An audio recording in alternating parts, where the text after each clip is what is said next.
అంటే 3వ తారీఖు మధ్యాహ్నం 1:30కి జగన్మోహన్ రెడ్డి గారు పెదకూరపాడు నియోజకవర్గం కోసు భారీ బహిరంగ సభకి ఇచ్చేస్తున్నారు.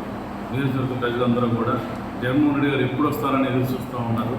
ఎంత మన టెండర్లో కూడా జగన్మోహన్ రెడ్డి గారి కోసం ఎప్పుడో అనేది చూసే పరిస్థితి.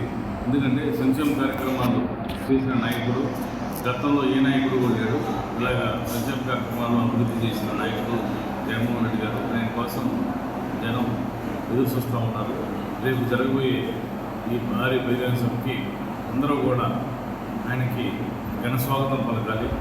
ఇంక మనం కృతజ్ఞతా భావంతో మనందరం కూడా ఆయనకి భారీ స్వాగతం పలకాలని చెప్పి నియోజకవర్గ ప్రజలందరూ కూడా నేను తెలియజేస్తూ ఉన్నాను. ఎందుకంటే ఇచ్చిన హామీలు సంక్షేమం అమరావతి బెల్లంకొండ రోడ్డు ఆల్రెడీ వేస్తూ ఉన్నారు. కృష్ణానది పైన జగ్గేపేట మనకి కలపడానికి ఒక బ్రిడ్జి అది కూడా టెండర్ కూడా అయిపోయింది.